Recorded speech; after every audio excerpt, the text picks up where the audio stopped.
हाँ जी दोस्तों, तो सेक्शन नंबर 91 तक हमने पार्ट खत्म किया जो कि डील कर रहा था रजिस्टर्स के ऊपर। अब बात आएगी रिटर्न्स के ऊपर जो कि बात करेगा 92 से लेकर 94 तक। अब 92 से लेकर 94 तक कहने को है क्योंकि बीच का जो 93 सेक्शन है वो ऑलरेडी ओमिटेड है इन 2018।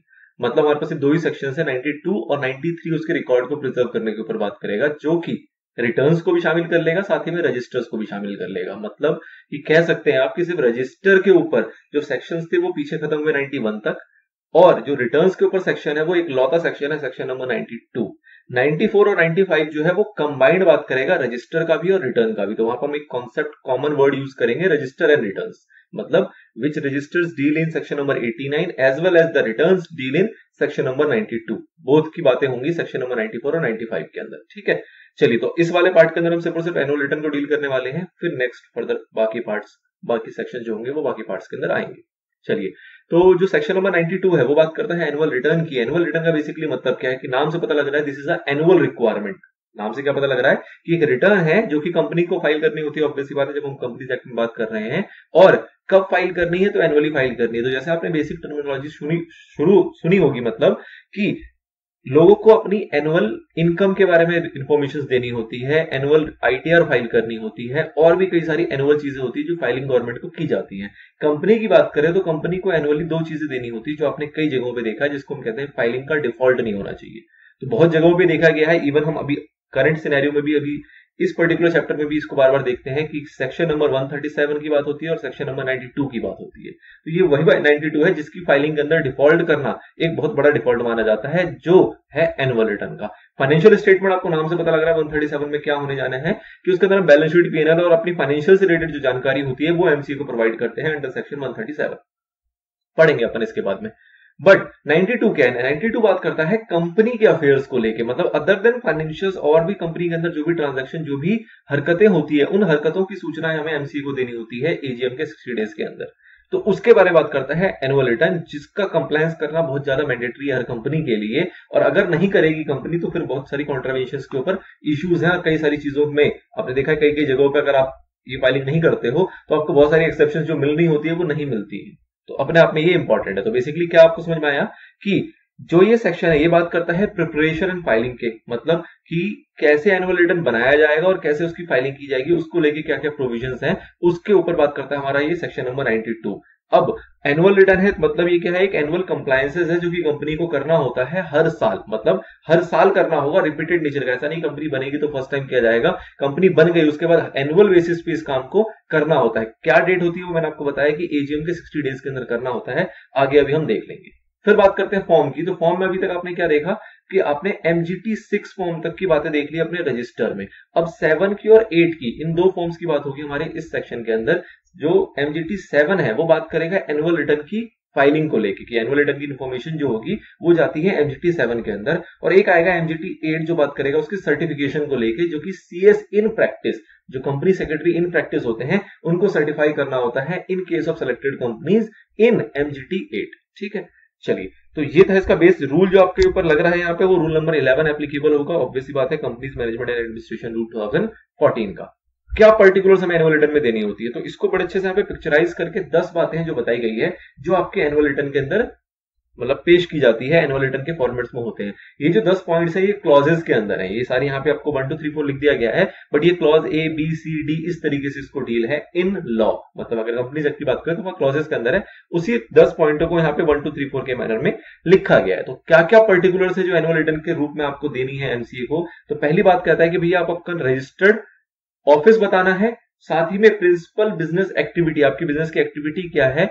और अपनी होल्डिंग सब्सिडरी या एसोसिएट अगर कंपनी से तो उसकी जो पर्टिकुलर्स है, उसकी जो डिटेल्स है वो देने हैं। अब देखो एक बात समझो जरा, रजिस्टर्ड ऑफिस क्या एक ही तो रहता है हर साल, तो हर साल बताने की क्या जरूरत है। तो ये बताने की जरूरत इसलिए होती है क्योंकि हो सकता है आपने ड्यूरिंग द ईयर चेंजेस की हो, लास्ट ईयर कुछ और था, इस साल कुछ और रहा हो, उसके अंदर बदलाव आए हो, तो इसलिए कंपनी को कहा जाता है कि भैया तुम हर साल ये बातें बता दो। बिजनेस एक्टिविटीज जो है वो हो सकता है पिछले साल हम कोई और बिजनेस के अंदर थे, फिर हमने अपना ऑब्जेक्ट चेंज कर लिया, ऑब्जेक्ट क्लॉज के अंदर चेंजेस लेके आ गए, तो वो आपने चेंजेस की फाइलिंग कर दी वो ठीक है, बट अब एनुअली बता दो कि फिर से तो चेंज नहीं हुआ, ऐसा तो नहीं कि फिर से चेंज कर ले। तो इसलिए एनुअली आपको इन्फॉर्मेशन देनी होती है कि भैया यही हमारा रजिस्टर्ड ऑफिस है, ये हमारा प्रिंसिपल बिजनेस एक्टिविटीज है, और ये सारी हमारी सब्सिडियरी होल्डिंग और एसोसिएट कंपनीज है।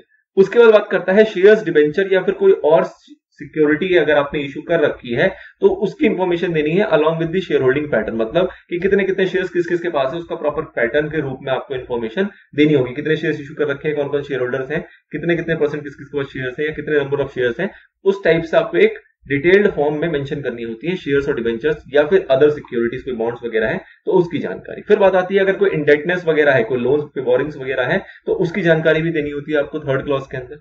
फोर्थ बात करता है मेंबर्स डिवेंचर होल्डर्स की along with the charge therein since the close of the previous financial year, मतलब कि पिछला साल जो खत्म हुआ उसके बाद से अगर कोई मेंबर है या कोई डिवेंचर होल्डर है तो उसकी जानकारी आपको देनी है अलोंग विद द चेंजेस। अगर उसके अंदर कोई बदलाव हुआ है, मतलब पिछले साल मेंबर कोई और था, पिछले साल की जब फाइलिंग हुई एनुअल रिटर्न की, इस साल जब फाइलिंग होने जा रही है तो उसके अंदर मेंबर बदल गए, डिवेंचर होल्डर बदल गए, तो क्या क्या उसके अंदर चेंजेस हुए, कौन कौन से ऐसे थे जो पिछले साल थे अब नहीं है या फिर कौन से नए अब आए हैं, तो उसका एक प्रॉपर पर्टिकुलर आपको देना होता है फोर्थ पॉइंट के अंदर। फिफ्थ पॉइंट में बात करता है कि आपको कंपनीज के प्रमोटर्स, डायरेक्टर्स, KMP की managerial persons along with the changes, again वही चीज है कि जो चेंजेस हुए हैं as per compare to previous financial year, जो पिछले साल की आपकी डिटेल्स थी उसके मुकाबले अगर उसके अंदर कोई भी बदलाव हुए हैं तो वो सारे पर्टिकुलर्स आपको देने हैं इन तीनों लोगों के। फिर बात करता है मेंबर्स की मीटिंग्स के बारे में, बोर्ड की मीटिंग्स के बारे में या फिर कोई और कमिटीज वगैरह अगर बनी हुई है तो उनकी meeting along with the attendance detail, मतलब अभी आप देखेंगे इसके अंदर कि मीटिंग्स होती हैं दो टाइप की जो मेंबर्स की होती है, जिसे हम कहते हैं AGM और EGM। फिर आगे आप देखने वाले हैं बोर्ड मीटिंग्स कुछ होती हैं। तो कहने का मतलब क्या है कि पूरे साल में जो जो कंप्लायंस है, जो जो मीटिंग के बारे में आपको बताया गया है वो सारी मीटिंग हुई कि नहीं हुई, हुई तो किस किस डेट्स पे हुई, क्या क्या डेट्स पे हुई थी, कोई सी मीटिंग आपने छोड़ी तो नहीं है, और उसके अंदर अटेंडेंस किस प्रकार से थी, कितने मेंबर्स ने अटेंडेंस ली, कितने लोग एब्सेंट थे, उसकी प्रॉपर एक डिटेल आपको बना के देनी होती है 6 पॉइंट के अंदर।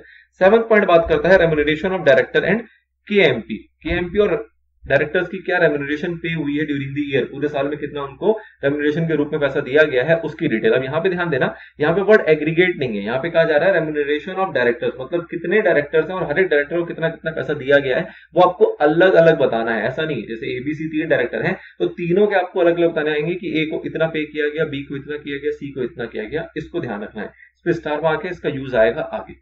चलिए आगे क्या है वो देख लेंगे, अभी आगे देखते हैं उसको। 8 पॉइंट कहता है पेनल्टी एंड पनिशमेंट को लेके कि पूरे साल में अगर कंपनी के ऊपर कोई भी पेनल्टी किसी भी वायलेशन के तहत, कोई भी कंपनी लॉ के अंदर आपने कोई दिक्कतें करी, कोई भी चीज आपने नहीं मानी है, तो कोई भी पेनल्टी या पनिशमेंट लगा हो कंपनी के ऊपर, डायरेक्टर्स के ऊपर, किसी भी ऑफिसर्स के ऊपर, आपने अगर कंपाउंडिंग करवाया अपने ऑफेंसेस को, जो आपने देखा था कि भैया पेमेंट करके छूट गए, एक तरीके से अपनी गलती मानते हुए आपने पेमेंट कर दी, छूट गई, तो उसकी डिटेल देनी होगी। और अगर कोई भी ऐसी पेनल्टी पनिशमेंट लगी है और आपको लगता है कि वो सही नहीं, आपने कंपाउंडिंग नहीं कराया बल्कि उसके अगेंस्ट अपील फाइल कर दी कि भैया ये गलत पेनल्टी हमारे ऊपर लगाई जा रही है, गलत पनिशमेंट दिया जा रहा है, तो वो अगर अपील भी आपने कोई किया है ड्यूरिंग द ईयर तो उसकी डिटेल भी आपको देनी होती है 8 पॉइंट के अंदर।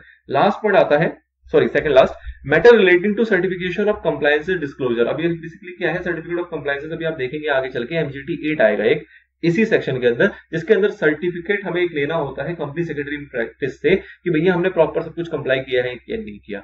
सभी कंपनी को लेना होता है, कुछ सिलेक्टेड कैटेगरी ऑफ कंपनी है वो भी हम देखेंगे, उनको लेना होता है। तो अगर वैसी कोई कंप्लायंसेस ली है आपने, करवाई है, अगर उसके अंदर आप फॉलो करते हैं तो उसकी जानकारी भी आपको देनी होती है अपनी एनुअल रिटर्न के अंदर। और लास्ट बात करता है 10th पॉइंट कि कितने शेयर्स जो हैं वो हेल्ड कर रखे हैं, मतलब कितने शेयर्स जो हैं वो हैं किसके पास, FIIs के पास, मतलब फॉरेन इंस्टीट्यूशनल इन्वेस्टर्स के पास कितने हैं, अलॉन्ग विद उनके पर्टिकुलर्स, उनकी KYC की क्या नाम है, क्या एड्रेस है, किस कंट्री के वो लोग हैं, क्या उनका परसेंटेज ऑफ शेयर होल्डिंग है, इस टाइप से जो भी हमारे शेयर्स रखे हुए हैं किसने, फॉरेन इंस्टीट्यूशनल इन्वेस्टर्स ने, तो उनके प्रॉपर पर्टिकुलर्स आपको at the end 10th point के अंदर देने होते हैं। तो बेसिकली ये 10 क्लॉजेज हैं जो हमें एनुअल रिटर्न के अंदर शामिल करना होता है। अब ये बहुत रेयर है कि आपको ये एज इट इज पूछा जाए कि बताओ जी एनुअल रिटर्न के अंदर क्या क्या जाता है, थोड़ा सा रेयर है ये। जनरली इसके पर्टिकुलर्स के ऊपर क्वेश्चन आ जाता है कि क्या ये एनुअल रिटर्न का पार्ट है कि नहीं, तो वो आपको कम से कम अवेयरनेस होनी चाहिए कि एनुअल रिटर्न का पार्ट ये है या नहीं है। बाकी इसके अलावा इसमें डीप बातें नहीं आती। इसके अलावा जो प्रोविजंस हैं उसके ऊपर जनरली आपके केस स्टडी या क्वेश्चंस फॉर्म होते हैं, जो कि हम आगे देखेंगे। अब ये कुछ हमारे पास सबसेक्शन आएंगे। पहला सबसेक्शन क्या कहता है, कहता है कि भैया ऊपर जो 10 बातें हैं उनकी डिटेल तो दे देंगे, डिटेल देना कोई बड़ी बात नहीं है, पर उस एनुअल रिटर्न के ऊपर सिग्नेचर किसका होगा, तो उसके ऊपर सिग्नेचर होगा हमारा डायरेक्टर का एंड कंपनी सेक्रेटरी का, मतलब डायरेक्टर भी करेंगे और कंपनी सेक्रेटरी भी करेंगे अगर कंपनी में कंपनी सेक्रेटरी है तो। अगर आपने अपॉइंट कर रखा है, आपकी एम्प्लॉयमेंट में कोई कंपनी सेक्रेटरी है, तो उसको इसमें ऑब्वियसली बात है एक डायरेक्टर साइन करेगा, एक कंपनी सेक्रेटरी साइन करेंगे, बात हो जाएगी। अगर बात करते हैं कि कंपनी में कंपनी सेक्रेटरी नहीं है तो उस केस में आपको किसी भी company secretary in practice sign कराना पड़ेगा। अब आप एक चीज सोचो कि कंपनी सेक्रेटरी इन प्रैक्टिस मतलब कोई आउटसाइडर्स एक तरीके से हम साइन करा रहे हैं, तो ऑब्वियस सी बात है वहां कंप्लायंस फीस हमें वगैरह कुछ ना कुछ पे करनी पड़ेगी। अगर जो छोटी मोटी कंपनी है उनके लिए बहुत बड़ा सिरदर्द हो सकता है। बहुत बड़ा सिरदर्द का मतलब क्या है कि कोई छोटी कंपनी है बेचारी थोड़ा बहुत कमा बचा रही है, तो उस केस में अगर उसको इस टाइप की कंप्लायंसेस का बर्डन उसके ऊपर आएगा तो उसके लिए मुश्किल है एक तरीके से। अगर अपनी कंपनी सेक्रेटरी फिर तो कोई दिक्कत नहीं, एम्प्लॉयमेंट में साइन करा लो, कोई बात नहीं। बट अगर किसी और से करवाना पड़ रहा है तो वहां पे फीस वगैरह पे करनी पड़ जाती है, तो इसलिए उनको छूट दी गई है किस टाइप की कंपनी को, जो छोटी कंपनी होती है। अब छोटी कंपनी का यहाँ पे मतलब क्या है कि ओपीसी 1% कंपनी को कंपनी सेक्रेटरी की जरूरत नहीं है, वो अपने डायरेक्टर से साइन करा ले काफी है। स्मॉल कोई कंपनी है तो उसको भी अपनी कंपनी सेक्रेटरी से साइन कराने की जरूरत नहीं, कंपनी सेक्रेटरी इन प्रैक्टिस किसी और से साइन कराने की जरूरत नहीं है। अगर कंपनी में ही कंपनी सेक्रेटरी है तो बहुत अच्छी बात है, नहीं है तो डायरेक्टर कर दे, बात चल जाएगी। और तीसरा पॉइंट एक और आता है यहाँ पे कि वो प्राइवेट कंपनी जो कि स्टार्टअप की डेफिनेशन में आते हैं, मतलब स्टार्टअप वाली प्राइवेट कंपनीज है, उनको भी कोई दिक्कत नहीं है, वो भी सिर्फ और सिर्फ अपने डायरेक्टर साइन करा ले, काम चल जाएगा। कंपनी सेक्रेटरी प्रैक्टिस का एक्सेप्शन एक तरीके से उनको छूट मिली हुई है उसकी। लेकिन जब प्राइवेट कंपनी की बात आएगी तो वहां पे ये आता है कि भैया प्राइवेट कंपनी को ये छूट मिल रही है, दिस इज एडिशनल। आप देखेंगे यहाँ पॉइंट नंबर 2 है दिया हुआ, जो कि फुटनोट में हमारे पास इंफॉर्मेशन आएगी, तो उनको छूट दी गई। उनको छूट देने का मतलब क्या है कि उनको एडिशनल छूट मिली है, और एडिशनल छूट इस शर्त पे मिली है कि आपने कोई भी डिफॉल्ट ना करा हो किसके अंदर, फाइलिंग के अंदर। अब फाइलिंग जब भी आती है तो आपको पता है कौन सी आती है, यही सेक्शन नंबर 92 की फाइलिंग और सेक्शन नंबर 137 की फाइलिंग। तो ये हमारा नोट नंबर 2 दिख जाएगा आपको यहाँ पे, दिस वन। तो यहाँ पे बेसिकली ये लिखा हुआ है कि ओपीसी स्मॉल कंपनी, उसके साथ प्राइवेट कंपनी भी यहाँ पे इंसर्ट किया हुआ है, जो कि हमारे वो प्राइवेट कंपनी है जो कि स्टार्टअप के अंदर आते हैं। लेकिन इनको ये एक्सेप्शन तभी मिलेगी, ये मॉडिफिकेशन का फायदा तभी मिलेगा जब उन्होंने कोई भी डिफॉल्ट ना किया हो फाइलिंग के अंदर। कौन सी फाइलिंग, जो सेक्शन 137 और 92 जो हम पढ़ रहे हैं उसके अंदर होती है। चलिए जी, ये एक बात खत्म होती है कि हाँ ये सब सेक्शन 1 कह गया क्या कि भैया साइन होना जरूरी है, साइन होने को लेकर सारे प्रोविजंस यहाँ पे बता दिए गए। सब सेक्शन 2 आता है, वो बात करता है कि किस किस को एमजीटी 8 की जरूरत पड़ेगी। जो आपको बताया था एक कंप्लायंस सर्टिफिकेट है, उसकी जरूरत किस किस को पड़ती है, वो सब सेक्शन 2 बताता है। किस किस को पड़ती है, सभी लिस्टेड कंपनी को एक कंप्लायंस सर्टिफिकेट चाहिए। कोई भी कंपनी ऐसी जिनका पेड अप शेयर कैपिटल जो है वो 10 करोड़ या उससे ज्यादा है, या फिर कोई भी कंपनी ऐसी जिसका टर्नओवर जो है वो 50 करोड़ या उससे ज्यादा है। ये 3 कैटेगरी बताई गई। इन टाइप की 3 कैटेगरी अगर आप फॉल करती है आपकी कंपनी, तो उस केस में आपको कंपनी सेक्रेटरी इन प्रैक्टिस से सर्टिफाई कराना पड़ेगा। थिंग इज, एक सर्टिफिकेशन चाहिए होगा, एक सर्टिफिकेशन सर्टिफिकेट चाहिए होगा, जो कि किस फॉर्म के अंदर होगा, फॉर्म एमजीटी 8 के अंदर होगा। वो बेसिकली क्या बताएगा कि कंपनी जो है उन्होंने एनुअल रिटर्न के अंदर जो अभी आपने 10 बातें देखी, 10 क्लॉजेस, वो प्रॉपर्ली डिस्क्लोज किया है, कुछ भी छुपाया नहीं है, सब कुछ करेक्ट इंफॉर्मेशन दी है। एज वेल एज जो भी हमारी लॉ की कंप्लायंसेस वगैरह थी, जो भी इस सेक्शन की कंप्लायंसेस थी, इस एक्ट की कंप्लायंसेस थी, वो प्रॉपर्ली किया है, किसी के अंदर कोई वॉल्यूशन नहीं है। इस चीज को सर्टिफाई करेगा कंपनी सेक्रेटरी इन प्रैक्टिस। ठीक है, तो ये करवाना जरूरी है किनके लिए, उन 3 टाइप ऑफ कंपनी के लिए, 10 करोड़, 50 करोड़ और लिस्टेड कंपनी। नाउ सबसेक्शन 3 आता है। सबसेक्शन 3 एक कंप्लायंस देता है। क्या कंप्लायंस देता है कि भैया आपने एनुअल रिटर्न जो फाइल किया है इस सेक्शन के अंदर, उसका एक एक्सट्रैक्ट जो होगा उसको आपको अटैच करना होगा अपने बोर्ड रिपोर्ट के अंदर। मतलब जो बोर्ड ऑफ डायरेक्टर्स की एक रिपोर्ट जारी होती है हर साल, उसके साथ आपको अटैच करना है किसको, एनुअल रिटर्न के एक्सट्रैक्ट को। किस फॉर्म में, एमजीटी 9 के फॉर्म में। ये एक कंप्लायंस है जो कि कंपनी को करना होता है। लेकिन इसके लिए भी छूट दी गई किसको, specified IFSC private and public company के ऊपर। ये वाला जो पॉइंट है एप्लीकेबल नहीं होगा। ये आप देख रहे होंगे फुटनोट नंबर 3 है, और 3 के अंदर ये बताया गया है कि उनके ऊपर स्पेसिफाइड आईएफएससी पब्लिक कंपनी और प्राइवेट कंपनी, इनके ऊपर ये जो क्लॉज है एप्लीकेबल नहीं होता। मतलब ये सबसेक्शन एप्लीकेबल नहीं होता कि उन्हें अटैच करने की जरूरत नहीं है अपने बोर्ड रिपोर्ट के साथ साथ इसके फॉर्म को एमजीटी 9 के अंदर। ठीक है, नाउ 4 सबसेक्शन है जो बात करता है इसकी फाइलिंग को लेकर। फाइलिंग के लिए क्या कहा गया है कि ये आपकी एनुअल एजीएम होती है, उस एजीएम के 60 दिन के अंदर, एजीएम कंडक्ट हो गई उसके 60 डेज के अंदर अंदर आपको फाइलिंग कर देनी है। आपको ये कहता है कि जी हमारी तो एजीएम ही नहीं हुई। अगर एजीएम नहीं हुई तो आपको उस डेट पर फाइल करनी है जिस डेट में एजीएम हो जानी चाहिए थी। अब एजीएम किस डेट में हो जानी चाहिए थी वो अपन पढ़ेंगे सेक्शन नंबर 96 के अंदर, जो कि बहुत जल्दी आ ही जाएगा, इसी चैप्टर का पार्ट है। तो वो अभी छोड़ दो। फिलहाल आपको बस लिखने वाली बात क्या है कि एजीएम अगर हो गई तो उससे 60 दिन के अंदर अंदर आपको फाइलिंग कर देनी है। अगर एजीएम नहीं हुई है तो जिस दिन एजीएम हो जानी चाहिए थी उस दिन से 60 डेज के अंदर अंदर आपको फाइलिंग कर देनी है। और साथ ही में आपको ये भी बताना पड़ेगा कि क्या रीजन है जिसके वजह से एजीएम नहीं हुआ। एजीएम होने के बहुत सारे रीजन हो सकते हैं, जो मिनिमम मेंबर्स थे वो अटेंड नहीं हुए, जो कोरम था वो फुलफिल नहीं हुआ, वगैरह वगैरह, कुछ भी हो सकता है। आज के टाइम पे देखें तो हमारा ये कोविड वाली बातें भी हो सकती है, तो इसके लिए भी आपके एक्सेप्शंस आ गई हैं, कुछ अमेंडमेंट्स आ गई हैं, तो वो अलग बात है। पर द थिंग इज कि कोई भी रीजन रहा हो, वो रीजन भी आपको डिस्क्लोज करना पड़ेगा कि क्यों एजीएम नहीं हुई। लेकिन ये फाइलिंग छूट नहीं सकती, फाइलिंग तो आपको करनी ही करनी है 60 डेज के अंदर अंदर। नाउ आपको याद होगा मैंने यहाँ पे बताया था कि यहाँ पे एग्रीगेट वर्ड यूज नहीं किया गया है 7th पॉइंट के अंदर, विच इज क्लॉज नंबर जी, जहां रेम्युनरेशन की बात हो रही है। पर इसी का जो हाईलाइटेड एरिया है वो ये है कि अगर प्राइवेट कंपनी की बात करें तो प्राइवेट कंपनी को हर एक डायरेक्टर, हर एक एमपी की रेम्यूनरेशन अलग अलग से बताने की जरूरत नहीं है, वो सीधा सीधा एग्रीगेट अमाउंट ऑफ रेम्यूनरेशन बता देंगे डायरेक्टर्स का, इवन दो केएमपी का भी नहीं तो भी चल जाएगा उनके लिए। मतलब उसके लिए एक तरीके से अलग एक्सेप्शन मिली हुई है कि भैया आपको हर एक डायरेक्टर की कितनी रेम्यूनरेशन है वो अलग से बताने की जरूरत नहीं है, हर एक केएमपी की कितनी रेम्यूनरेशन है वो बताने की जरूरत नहीं है। किनको? सिर्फ और सिर्फ प्राइवेट कंपनी को वो एग्रीगेट रेम्यूनरेशन भी बता दे सिर्फ और सिर्फ डायरेक्टर्स का तो चल जाएगा, केएमपी की जानकारी वो मांग ही नहीं रहा। ठीक है जी। तो ये लेकिन सिर्फ अप्लाई होता है in case of private company और किसी पे नहीं होता। फिर बात आती है साइनिंग को लेकर। साइनिंग को लेकर अभी आपने मोटा मोटी क्या पढ़ा कि भैया जो आपकी सर्टिफिकेशन की जरूरत पड़ती है 92 सबसेक्शन 2 के अंदर, वो सर्टिफिकेशन देता है हमारा कंपनी सेक्रेटरी इन प्रैक्टिस। फिर आपने देखा क्या कि भैया जब एमजीटी 7 बनाया जाता है तो वहां पे भी क्या है कि वहां पे साइन कराया जाता है डायरेक्टर से और दूसरा कंपनी सेक्रेटरी से। अगर कंपनी में है तो ठीक है, नहीं है तो आपने देखा कि भैया लिस्टेड कंपनी या कुछ कंपनी ऐसी भी हैं जिनको छूट नहीं दी गई। छूट देने का मतलब क्या हुआ कि स्मॉल कंपनी, प्राइवेट कंपनी जो कि स्टार्टअप वाली है, ओपीसी, इनको छूट दी गई। बाकी लोगों से कहा गया कि भैया अगर आपकी कंपनी में in house company secretary in practice नहीं है तो उस केस में आप किसी बाहर से साइन कराओ, लेकिन आपको एमजीटी 7 पे भी कंपनी सेक्रेटरी इन प्रैक्टिस के साइन कराने हैं। अब दो चीज आई, जो एमजीटी 7 है और एमजीटी 8 है, दोनों में हो सकता है कि कंपनी सेक्रेटरी साइन कर रहा हो। एक कि हमारी कंपनी में एक डायरेक्टर साइन कर दिया, दूसरा हमारे पास कंपनी सेक्रेटरी नहीं था और हम उन 3 छोटी कंपनियों में भी नहीं आते तो हमने बाहर से कंपनी सेक्रेटरी इन प्रैक्टिस से साइन करा लिया। और एमजीटी 8 में जब सर्टिफिकेशन चाहिए थी तो भी हमने बाहर से कंपनी सेक्रेटरी इन प्रैक्टिस से साइन करा लिया। अब जो ये दो बाहर से 2 बार साइन कराए गए, हो सकता है ये दोनों कंपनी सेक्रेटरी इन प्रैक्टिस एक ही पॉसिबल है, कोई दिक्कत नहीं। एक फॉर्म से जिससे हमारी जान पहचान है, जिससे हम काम करवाते रहते हैं, उन्होंने हमसे साइन करा लिया। लेकिन इस पर्टिकुलर एरिया में कहा क्या गया है कि जो एमजीटी 7 है, एमजीटी 7 बेसिकली किसके लिए है? एनुअल रिटर्न की प्रिपरेशन के लिए एमजीटी 7 बात करता है। और एमजीटी 8 बात करता है कि भैया जो एमजीटी 7 प्रिपेयर हुआ है वो सही से प्रिपेयर हुआ है, इसकी सर्टिफिकेशन दे रहा है, उसके अंदर कोई भी दिक्कत नहीं है, कोई भी त्रुटि नहीं है, इस चीज की सर्टिफिकेशन दे रहा है हमारा एमजीटी 8। तो अब ये पॉसिबल नहीं है ना कि जो खुद ही बना रहा है एक तरीके से, एमजीटी 7 जिसने साइन कर दिया, एक तरीके से माना जा रहा है कि वो खुद प्रिपेयर कर रहा है, वही प्रिपेयर कर रहा है और दूसरे फॉर्म के अंदर वही बता रहा है कि जी हमने कोई गलती नहीं करी। तो ये जनरली सेम नहीं होने चाहिए, ये सही सा आपको जो प्रोफेशनल प्रैक्टिस है उसके अंदर ये नहीं आता। तो इसलिए कहा गया है क्या कि जो एमजीटी 7 में company secretary in practice sign कर रहा है वो कंपनी सेक्रेटरी इन प्रैक्टिस जो है वो एमजीटी 8 में साइन नहीं कर सकता। मतलब एक ही पर्सन दोनों जगहों पर साइन नहीं कर सकता। अब इसके लिए कोई स्पेसिफिकली लॉ के अंदर कोई पॉइंट नहीं लिखा गया, लेकिन ये कहा जा रहा है कि भैया प्रोफेशनल कंप्लायंसेस के अंदर आता है कि भैया अगर प्रोफेशनली कंप्लायंसेस को देखा जाए तो उसके अंदर ये प्रोहिबिशन है। ठीक है, तो इन जनरल ये बेसिकली प्रोविजन है, ऑल्दो ये एक्ट में कहीं मेंशन नहीं है। नाउ सबसेक्शन 4 तक हमने देख लिया था फाइलिंग को लेके। साइनिंग को लेके स्पेशल एक एरिया था वो कवर हो गया यहाँ पे।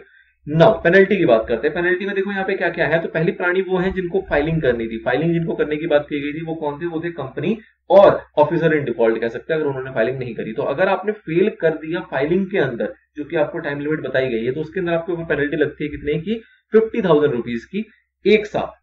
मतलब कि एक साथ आपको पेनल्टी लगेगी कितने की? 50,000 रुपए की। यहाँ पे अप टू वाला कोई सिनेरियो नहीं है, सीधे सीधे 50,000 फ्लैट पेनल्टी। और साथ ही में ये भी कहा गया कि कॉन्टिन्यूइंग नेचर का है। वैसी बात है क्या है? कॉन्टिन्यू नेचर का है कि आप देर सवेर कर सकते हो। तो अगर आपने देर सवेर प्रैक्टिस करी, देर सवेर फाइलिंग करी है, कुछ दिन कुछ महीने बीत गए, तो 100 रुपए पर डे के हिसाब से आपके ऊपर एडिशनल पेनल्टी और लगेगी, जिसकी की मैक्सिमम लिमिट है आपकी 5 लाख रुपए। मतलब वो 100 रुपए कर करके अगर आप 2 साल डिले हो जाते हो तो 365 प्लस 365 मल्टीप्लाई बाई 100, एक साल देर हो, 60 दिन लेट हो, जितने दिन भी लेट हो गए 100 रुपीज पर डे के हिसाब से लगा देंगे। लेकिन ओवरऑल वो 5 लाख से ऊपर की आपकी एडिशनल पेनल्टी नहीं चाहनी चाहिए, ये आपकी हायर लिमिट हो गई। अब एक तो पेनल्टी लगी किसके ऊपर? जिसको की फाइलिंग करनी थी। दूसरा जिसने सर्टिफिकेशन करा, किसने करा? Company secretary in practice. अब जिसने सर्टिफिकेशन करा है, अगर उसने इस सेक्शन को या इसकी जो रूल्स इसके अंदर प्रोवाइड किए गए हैं उसको फॉलो नहीं किया, उसके अंदर कोई भी त्रुटि कर दी, कोई भी लापरवाही कर दी, तो ऑब्वियसली बात है उसके ऊपर भी पेनल्टी लगेगी। उसके ऊपर पेनल्टी कितनी लगेगी? तो वहां पे भी मिनिमम पेनल्टी है आपकी 50,000 रुपए, जिसको कि मैक्सिमम एक्सटेंड किया जा सकता है 5 लाख रुपए तक। मतलब 50,000 से 5 लाख रुपए तक की आपके ऊपर पेनल्टी लग सकती है। नाउ फिर ये रूल 14 का यहाँ पे जिक्र है। रूल 14 बेसिकली पेनल्टी का पॉइंट नहीं है, हेडिंग गलत है। बेसिकली हेडिंग के अंदर के 2 ही पॉइंट थे। उसके बाद रूल 14 की यहाँ पे बात करता है। रूल 14 बात करता है जो की बात होती है इंस्पेक्शन के रिगार्डिंग। अब ये इंस्पेक्शन का जो चर्चा है वो आएगा सेक्शन 94 के अंदर। ठीक है, साथ ही में यहाँ पे रूल 15 का भी जिक्र किया गया, जिसके अंदर ये कहा गया कि भैया जो भी रिकॉर्ड्स है, ऑल्दो ये सारी बातें भी आपकी कहां पे आने वाली हैं, अगले सेक्शन में आएगी 94 के अंदर। ये लाइन उन्होंने एडिशनली यहाँ पे दे दी है। बस ये बता रहा है कि भैया जो भी आपकी एनुअल रिटर्न के रिकॉर्ड्स होंगे, वो एनुअल रिटर्न जो आप अपने फाइल कर दी, उस फाइलिंग के बाद से भी आपको इसको कितने साल तक प्रिजर्व करके रखना है? 8 साल तक। इन जनरल आपने यही पढ़ा है। क्या पढ़ा है? कि भैया कंपनी लॉ के अंदर जहां भी रिकॉर्ड्स को प्रिजर्व करने की बातें आती है, वहां पे जो टाइम लिमिट होती है वो कितनी होती है? 8 साल होती है। पीछे भी कई बार आ चुका है। साथ ही मैंने आपको ये बताया था कि ये 8 साल एक कॉमनली आप मान सकते हो अनलेस अदरवाइज कहीं पे स्पेसिफाइड हो। अभी जब आप सेक्शन नंबर 94 देखोगे तो वहां पे आपको पता लगेगा कि कुछ जगहों पे ये इसको इनडेफिनेट पीरियड भी है, मतलब लाइफ टाइम भी आपको रिस्टोर करके रखना होता है। तो इसलिए इन जनरल आप कह सकते हो 8 साल, लेकिन अगर कहीं पे कोई अलग टाइम पीरियड स्पेसिफाइड है तो ऑब्वियसली बात है आप उसको फॉलो करोगे। चलिए, तो ये सारी बातें थी आपकी सेक्शन नंबर 92 से लेके, जिसके अंदर आपको रिटर्न्स की बात है कि रिटर्न्स के अंदर क्या क्या चीजें आती हैं, कब कब उसको फाइल करना है, उसके जो 4 सबसेक्शन थे और 5वें नंबर की पेनल्टी, ये ओवरव्यू आपको मोटा मोटा पता होना चाहिए। अब इसके ऊपर एग्जांपल है, एग्जांपल नहीं है, बेसिकली एग्जाम में आया वो क्वेश्चन है। क्या क्वेश्चन है उसको एक बार समझ लेते हैं, छोटा सा आंसर है, देन फिर ये हमारा खत्म हो जाएगा ना। क्या बात कर रहा है, कह रहा है big fox private limited called its AGM on 30 September 2018 for laying down the financial statement for approval of its shareholder for the financial year end date 31 March 2018। 31 March को साल खत्म हुआ, 30 सितंबर को उन्होंने एजीएम बुलवा ली, ठीक है जी। However due to want of quorum, quorum basically होता है मिनिमम रिक्वायरमेंट ऑफ मेंबर्स कितने होनी चाहिए, अगर वो फुलफिल नहीं कर रहा तो आप मीटिंग नहीं कर सकते। तो कह रहा है कि वांट ऑफ कोरम के कारण the meeting could not take place and was cancel, meeting cancel कर दी गई, जो मिनिमम लोग भी प्रेजेंट होने चाहिए थे वो प्रेजेंट नहीं हुए इस वजह से। Now, the company has not filed his annual financial statement. Annual financial statement इन्होंने फाइल नहीं किया, और the annual return for the ending 31 for the ending मार्च 2018, इन्होंने अपना एनुअल रिटर्न भी फाइल नहीं किया, एनुअल फाइनेंशियल स्टेटमेंट भी फाइल नहीं किया, मतलब 137 भी नहीं हुआ और 92 भी नहीं हुआ। बहुत अच्छे।